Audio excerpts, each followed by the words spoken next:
See Iowa clearly on TV-8. It's 10 o'clock. And now, from TV-8, where news is #1, Steve Oswald, Allison Gilman, Steve Carlin with weather, and John Walters sports. This is TV-8 News, live at 10.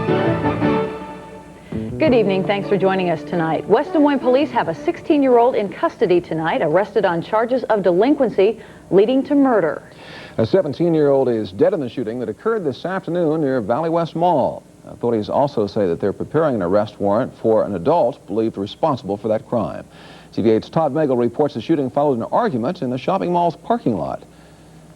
The shooting victim is identified as 17-year-old Clint Allen, a former Des Moines resident who most recently lived in Colombian, Michigan. Polk County Medical Examiner Dr. R.C. Wooter says Allen was visiting Des Moines and driving this car when he was shot in the neck. The car then veered off the road and into two parked cars in the Warren Terrace apartment parking lot at 31st and University. West Des Moines police say the shooting was deliberate. We have a confirmed homicide. It happened about 3:30 this afternoon. Police say the incident started when the four people in this car became involved in some kind of confrontation with one or more people in a white van in the mall parking lot. Police say the two cars were then involved in a chase, and someone in the van allegedly shot Allen. Later, a van matching a police description turned up at the Clive police station, but it was not clear if any suspects were in custody there. After the accident, West Des Moines police spent several hours questioning witnesses to the shooting, including people in the car and their relatives. By late evening, West Des Moines police were still not releasing a motive for the shooting, but they were still questioning witnesses. This is West Des Moines' first homicide in 1991. Todd Magel, TV-8 News. West Des Moines police confirmed that a shotgun was the weapon used in the shooting. Polk County Medical Examiner Dr. R.C. Wooter says that Allen is one of three sons of the Reverend Chet Allen, formerly the chaplain at Prairie Meadows Racetrack and now a minister in Colon, Michigan. In international news, top French leaders say it's the eve or possibly the pre-eve of an Allied ground attack against Iraq. The Los Angeles Times quotes unidentified U.S. military strategists as saying there will be a massive ground attack this week unless Iraq surrenders or agrees to a peaceful settlement to the Persian Gulf conflict. But Pentagon officials tonight are denying that there is a set date for a ground offensive. They say that decision remains with President Bush, who gave no clue today that he's considering moving the war from the skies over Iraq and Kuwait to the desert sands. I think things are going well. I will repeat, they're on schedule, and we are determined to finish this job and do it right. Fulfill the what I've said are our objectives with no concession. Although the president wasn't really saying much today about a possible ground war, his top military leaders told reporters any more offers from Saddam Hussein to pull out from Kuwait must be followed by immediate action. The U.S. military has confirmed today that 2 American soldiers were killed by an accidental attack from fellow U.S. soldiers. Officials say a U.S. Army helicopter mistakenly attacked Allied armored vehicles. The vehicles were involved at the time in a skirmish with Iraqi forces along the Kuwait-Saudi Arabian border. In addition to the 2 men killed, 6 others were wounded by the U.S. missile attack. It's the third incident in which U.S. troops have been killed by fire from their own side. Military spokesmen say it's unfortunate but inevitable that such accidents occur during battles. Iraqi Foreign Minister Tariq Aziz is in Moscow tonight. He's preparing for a meeting tomorrow with Soviet leader Mikhail Gorbachev. The 2 men will be discussing the Persian Gulf War. But Aziz told reporters today he isn't bringing any new peace proposals to the bargaining table. Aziz says Iraq has taken its step, and now it's up to the other side, meaning the Allies, to show their goodwill. Aziz is referring to Friday's offer by Saddam Hussein for an Iraqi pullout from Kuwait. All the conditions attached to that offer, though, led to a quick Allied rejection. Other Iraqi diplomats today continue to take a hardline stance about chances for a peaceful withdrawal from Kuwait. The British military is admitting tonight that one of its bombs strayed off target in Iraq, but the British say they have no evidence that Iraqi civilians were killed. The British released this nose cone videotape today, saying it shows one of its bombs intended for an Iraqi bridge straying off into an apartment complex and an open-air market. The Iraqis claim the stray bomb killed 130 civilians. A spokesman for the British say that they have no evidence of the deaths, but explains what the British do know. one, that the crew did the right thing. Two, that a bomb did go awry for reasons that we don't know, and it is, as I say, it's very rare. Three, that, it was on the Wednesday the 13th. And four, that we definitely didn't lose an aircraft in the course of that. Irving says it is the first time that a British bomb has gone off course in Iraq. The President and Mrs. Bush attended church this morning near their vacation home in Kennebunkport, Maine, but the service was interrupted by this anti-war protester who stood and screamed the U.S. should stop bombing Iraq. He was silenced by police officers who moved to his side, but about a half hour later, he had to then be hustled from the church when he began to shout again for an end to that bombing. During the man's outburst, parishioners sang, "God Bless America." The Federal Aviation Administration is investigating the crash of a DC-9 cargo plane in Cleveland that took the lives of 2 people. Both crewmen aboard the Emory Air Flight died when their plane crashed following takeoff at Cleveland's Hopkins International Airport shortly after midnight. Witnesses say a fireball was seen as the plane left the runway, but the cause of the crash is still being investigated. The jet came to rest 2,000 feet past the end of the runway. 7 months of relative peace and calm in Colombia shattered this weekend with the explosion of a car bomb, a bombing that killed 22 people, including 9 police officers. Some drug traffickers are claiming responsibility for the bombing in the city of Medellin. The bomb went off as a large crowd was leaving a stadium following a bullfight. More than 140 people were injured in that blast. Authorities say the car bomb roughly weighed 440 pounds and it was detonated by remote control. Drug traffickers had stopped terrorist acts like bombings after drawing up a truce with Colombian police. Tonight, drug lords say they have honored the deal and they are not responsible for that bombing. A new study on child abuse reveals some frightening facts. That up next on TV-8 News. And some copies of the Sunday edition of the Des Moines Register didn't make it to newsstands, and we'll tell you where they wound up.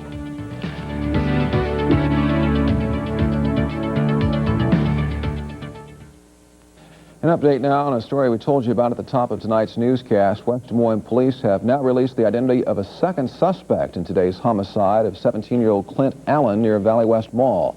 Police say that they are searching for 18-year-old Michael H. Bickle of Clive. He is charged with first-degree murder. Bickle is accused, along with a second 16-year-old, of shooting Allen after they became involved in some kind of conflict in the parking lot of Valley West Mall. West Des Moines police say the investigation into the shooting death will continue. The Pleasant Hill Police Department confirms tonight it is investigating the kidnapping and sexual assault of a Des Moines woman. The police department is saying very little tonight about their investigation, but they do confirm the woman, who they say is under 20 years of age, was kidnapped and then sexually assaulted on the eastern edge of Pleasant Hill early this morning. There are no suspects in custody. Pleasant Hill police say they are withholding further information on this case until the woman's relatives can be notified. A new study shows some victims of child abuse suffer negative effects for a lifetime. A study at State University of New York at Albany shows that children who are abused or neglected have lower IQs and face an increased risk of depression, drug abuse, and suicide. Previous studies have shown that adults who are abused as children are more likely to be arrested for violent crimes. TV-8's Sue Mason will begin her series on child abuse and how parents can find the right child's care for their children, starting tomorrow night on the news at 10. The Des Moines Register is dealing with a spill of its newspapers along Interstate 235 today. About 100 Sunday registers are strewn along a section of I-235 from the 42nd Street exit in Des Moines to the 8th Street exit in West Des Moines. A newspaper spokesman says he doesn't really know how the papers got there, but they will be cleaned up by tomorrow. That cleanup will be done by the Iowa Department of Transportation. The Register says the state won't allow register workers to go onto the highway to clean up the newspapers. This is the second spill of Des Moines Sunday registers on Interstate 235 in the last year. Des Moines' only halfway house for women recovering from alcohol and sexual abuse celebrated its first anniversary today. The Bernie Lorenz Recovery House at 4014 Kingman has now helped 43 women during its first year of operation. The program is named after Lorenz, a pioneering woman of alcoholism recovery who died in 1976. Most of the women who stay here are able to leave after 70 to 120 days of treatment. Its supporters say the program is invaluable to Iowa women. Okay, Steve Carlin here now with the weather, and you get to be the bearer of bad news this evening. Yeah, I guess so. It's going to get a little wet out there. In fact, we're going to see precipitation of all kinds by tomorrow. Kind of a wintry mix. Look for a messy Monday. Forecast is coming right up.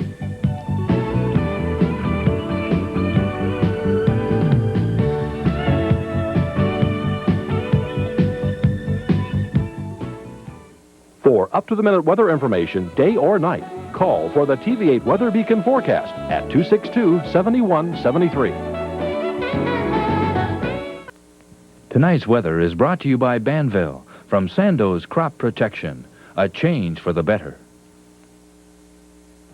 Cody and Tyler Morrison of Des Moines had a little case of spring fever today, so they headed over to Greenwood Park and started playing around on the swings. Chief photographer Donna Smith got this shot for us, and unfortunately we're going to have something that'll take care of that spring fever moving right in. I'll tell you about that in just a minute. Cloudy skies in Des Moines, 39 degrees, east wind at 13 miles per hour.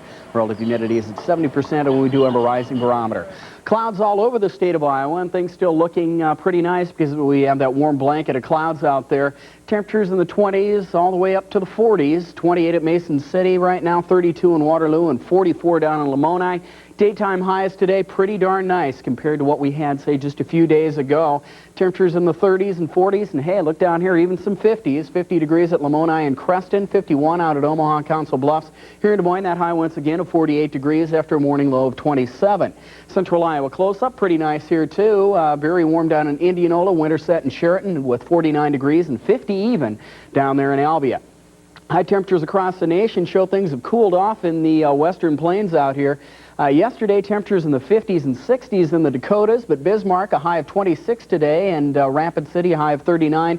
Grand Island, Nebraska, 54, and this is all cooling off because of a system that's moving in. Not real cold anywhere across the nation today. 21 degrees, the cool spot up in Sault Ste. Marie, Michigan, and Miami, 70 for a high today. Most recent satellite photo from the Middle East shows things clearing over there. Some clouds over southern Saudi Arabia, some isolated showers associated with that, but all in all, the weather picture improving over there. Back in the United States at 6 o'clock this morning, clouds over the central portion of the United States, 11 clouds, 5 clouds, and 9 o'clock this evening. Whole lot of cloudiness, a lot of snow going on, falling across portions of the western plains, the Dakotas into Nebraska this evening. 7 to 10 inches across portions of South Dakota, and they have a winter storm warning going on right there, all associated with this low pressure center that's located over southwestern Kansas, bringing a lot of moisture up and meeting some cold air and getting a lot of snow activity up there, and that's all moving toward us, folks. By tomorrow, we'll see that low pressure center trek from right down here up into eastern Iowa and western Illinois, bringing with it all kinds of precipitation. We'll see both snow and rain and a whole lot of freezing rain across the state of Iowa tomorrow. But for tonight, later on, we'll see that moving in earnest. Rain mixed with snow across the northern and western portions of the state, rest of the state, a whole lot of rain. East wind at 10 to 15 miles per hour, and with the temperature right around the freezing mark, could create some problems with travel. For tomorrow, things not too good. It's going to be pretty messy, a whole lot of rain once again, rain mixed with snow across a lot of the state. In northwestern Iowa, the rain and snow will definitely change over to just snow. Could see 1 to 3 inches of snow out there, 1 to 3 inches in western Iowa, and 1 to 3 inches in north central and northeastern Iowa. And the temperature range from right around 30 to the middle 40s with the north wind at 10 to 20 miles per hour. It's going to be a very nasty day, and we could have some problems with travel, so keep that in mind. Here's your forecast for Des Moines and central Iowa for tonight. Rain likely near morning with freezing rain or sleet mixed in there with a low in the lower to middle 30s and an east wind at 10 to 15 miles per hour. A mix of precipitation early tomorrow, then becoming all rain later on, high in the upper 30s to the lower 40s with the northeast wind at 10 to 20. Tomorrow night, rain changing to snow with little accumulation, a low in the middle 20s. Tuesday, cloudy with a 30% chance of snow and a high in the middle 30s. The extended outlook shows the precipitation moving out, little or no precipitation throughout the period, and highs in the 30s to lower 40s, right about where we should be for this time of year. If we can get through tomorrow night, and Tuesday, things should be okay. Correct me if I'm wrong, but it's been quite a while since we've had any precipitation here. Yeah, it has. And if we get a little rain, I don't know about you, but my street's full of sand and salt, and wash all that stuff down the drain. Exactly right. And if we get sleet, maybe people should be careful driving to work tomorrow morning. That's okay. right. Thanks, Steve. There was lots going on in sports today, and when we come back, John Walters will be here to tell us all about it. Some of that sports will include Iowa State wrestling, so stay with us.